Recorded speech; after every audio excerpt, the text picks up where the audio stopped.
For updates on sports stories across the globe, Ebi Iyomon joins us. Good morning, Ebi. Good morning, Ayo. Good morning, Rufai, and good morning, Dr. Abati. Nice to see all three of you this morning. Well, a lot of news in the world of sports, but we'll begin with the Champions League as matches were played last night in 9 different venues. And I think the big news of that the round is that Lewandowski scored his 101st goals in the Champions League, becoming only the 3rd player to have 100 goals in the Champions League after Cristiano Ronaldo, who has 140, and after Messi, who has 129. He's 36 years old, and he has scored, he's the highest goal scorer in the Champions League with 7 goals, and also the highest goal scorer in the Spanish La Liga. But for other matches that went on, we saw Manchester City threw away a 3-0 lead against Feyenoord due to defensive errors and goalkeeping errors. And for Arsenal, it was a 5-1 victory against Sporting, seeing goals from Martinelli and Gabriel Havertz, Saka and Trossard, the dominant showing in that encounter from all players on the team. And Atlanta, without Ademola Lookman, who was on the bench, recorded a 6-1 victory against Young Boys. And for Leverkusen, it was a 5-0 victory against Salzburg. Also saw a 6-0 win by Atletico Madrid. Braces from 2 players, that's Alvarez and Correa. Like I said earlier, Barcelona had a 3-0 victory against Brest, and they are now 2nd on the table. And also had Inter getting a 1-0 victory in the match. For AC Milan, they had to dig deep and get a 3-2 win against Slovan Bratislava. And Bayern Munich settled for a 1-0 win against Paris Saint-Germain, which pushes them further down on the Champions League standings. And let us look at the Champions League standings as it stands. We have Inter Milan on top of the table, and there's also the 2nd place on the table there, Barcelona. That's after the first 5 matches of the Champions League. And looking down, you see clubs like Paris Saint-Germain on 25th. There's Shakhtar Donetsk. There's Man City, who fell down to 15th on the table. And let's take a look at all the matches for today in the Champions League. We have interesting matches to be played today, but the biggest match there will be the game between Liverpool and Real Madrid. But Werder Zeta take on Stuttgart, there's Storm Graz taking on Girona, Aston Villa will be up against Juventus, Bologna take on Lille, Celtic will be up against Club Brugge, Dynamo Kiev will be taking on Dortmund, there's Liverpool against Real Madrid, Monaco against Benfica, and PSV against Shakhtar Donetsk. And yesterday we had the coach of Liverpool, that's Arne Slot, speak about Salah. He was reacting to what Salah said about him being more out than in. But he says that looking at Salah and in training and even on the starting lineup, Salah is more in than out. No one can underestimate how crucial Mohamed Salah is for this Liverpool side. We'll see how the contract ends for them. But Liverpool take on Madrid without a Vinicius team. Hopefully, we see Mbappe step up or Bellingham step up in that encounter. Away from the Champions League, let's go to the All-African Military Games, which currently take place in Nigeria. This is the 2nd edition. It returned after 22 years of its first hostage being in Nairobi, Kenya. But Nigeria continued to dominate the standings there in the All-African Games with, after garnering 121 medals total, we have 60 gold medals, 34 silver and 27 bronze medals. Algeria was 2nd with 53 medals and Libya 3rd with 13 medals. Nigeria totally dominates these games, from shooting to wrestling to combat swimming, taekwondo. It's been immense performances there from Team Nigeria across board. We'll see what happens at the end of the day, but this is the 2nd edition of the games and it's been hosted across different venues in Abuja. That's the MK Abiola Stadium, some venues in Kefi,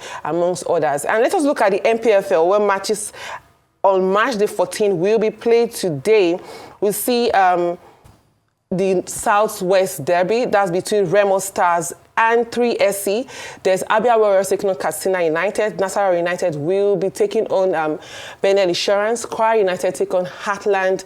Rangers take on Lobby Stars. Let us look at the table there. We have, as it stands, Rivers United top the table. Remo Stars are second. El Kaneme Warriors are third. Eyimba are fourth. But the reigning champions, Rivers United, are fifth on the table.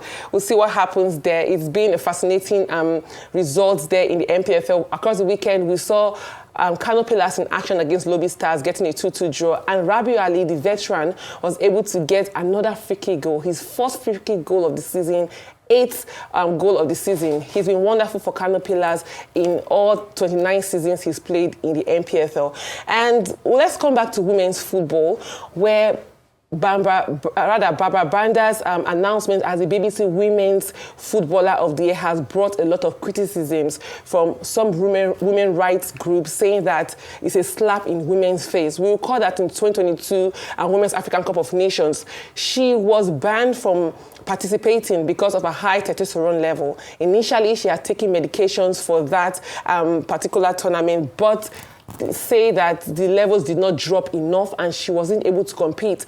But after more procedures, she has her testosterone level at normal level. But there's still a lot of calls for why is she the BBC Player of the Year. But I would say instead of even centering it on this, we look at the fact that there have been other players who may have done better than her, like Atana Bomati, who won the Ballon d'Or. But looking at what she did for Zambia in the past year, she got 4 goals at the Olympics, becoming the first, or rather the highest African player to score a goal in the Olympics with 10 goals. She did it back-to-back with hat-tricks in the last Olympics in 2022, and this time out at this Olympics, she also got 4 goals.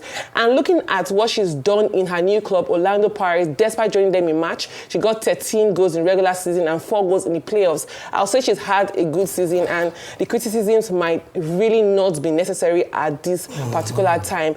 And still back to Nigeria, we have Nigeria male cricket team excelling at the World Cup qualifiers for 2026. They currently top the table after 3 games, and they recently defeated Eritrea in their outing.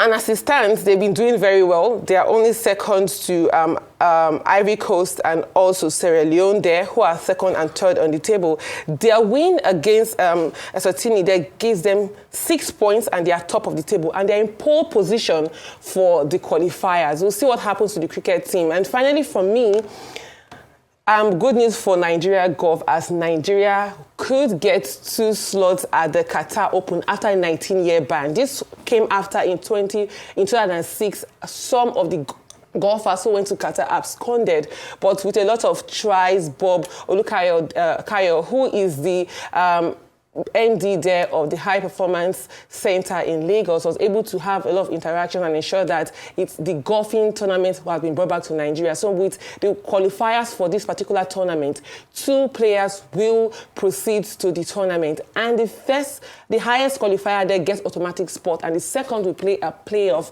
This is a good news for golf in Nigeria, because we have a lot of competitions and there have been a lot of tournaments, but no breakthrough. But this breakthrough is a big one after a 19 years hiatus. This is all for me on the World of Sports today. I mean, I think that's also a breakthrough for Russia, that heads the Golfing Federation. AB, while you were talking about the Nigerian League, I was taken aback. I wanted to ask you, on what television station did you watch it? Because I would have loved to see that Rabiu Ali's wonderful free kick, but I couldn't see it. Is it on TV? No, the Nigerian League is not on TV. So how can it get back on TV one way or the other? Yesterday, I saw how that spell continued with Man City. Anyway, I was really very happy about it, because Aaron is a Man City fan, and so that they should feel what it feels like for we Chelsea fans and other fans like Arsenal fans, or we've been suffering all this while. So I was happy that that spell continued. Man City drew again yesterday and all of that.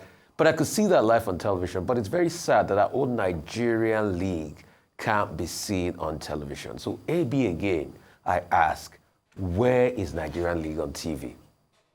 That's my question. Very, very great questions there, Rufai. But let me just say that it's important that when you face Man City, just leave Man City and their problem. Don't drag Arsenal in. You've been dragged for too long. Give us some reprieve, please. There are now conspiracy theories as to whether Pep Guardiola is actually doing this on purpose so that he can be sacked.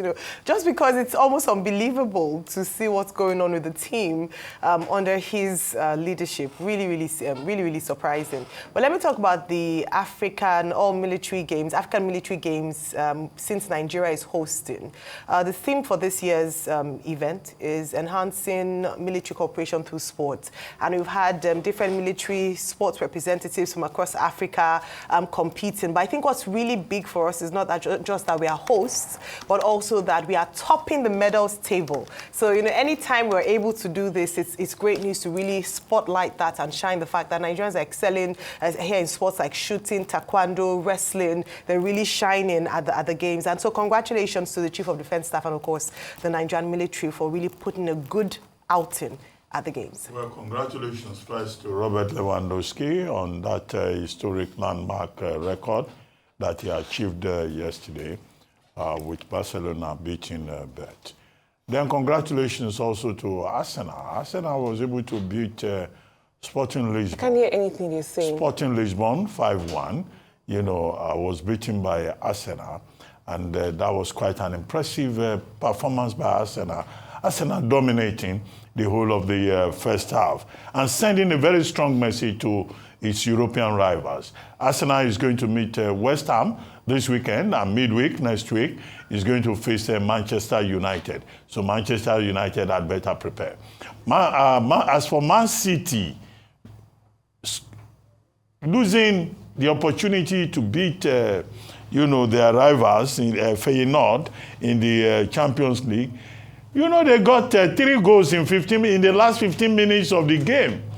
That's a bit unfortunate. But I don't think that, losing 6 matches in a row is an attempt by Pep Guardiola to want himself sacked. He probably doesn't want to get sacked. It's just that it's not working. That team is just, facing, a low point. And that same team is going to meet Liverpool. Liverpool will deal with them. But finally, it's good that Madugu, the coach of the Super Falcons, has said they have due respect for for Assistant Ushuala.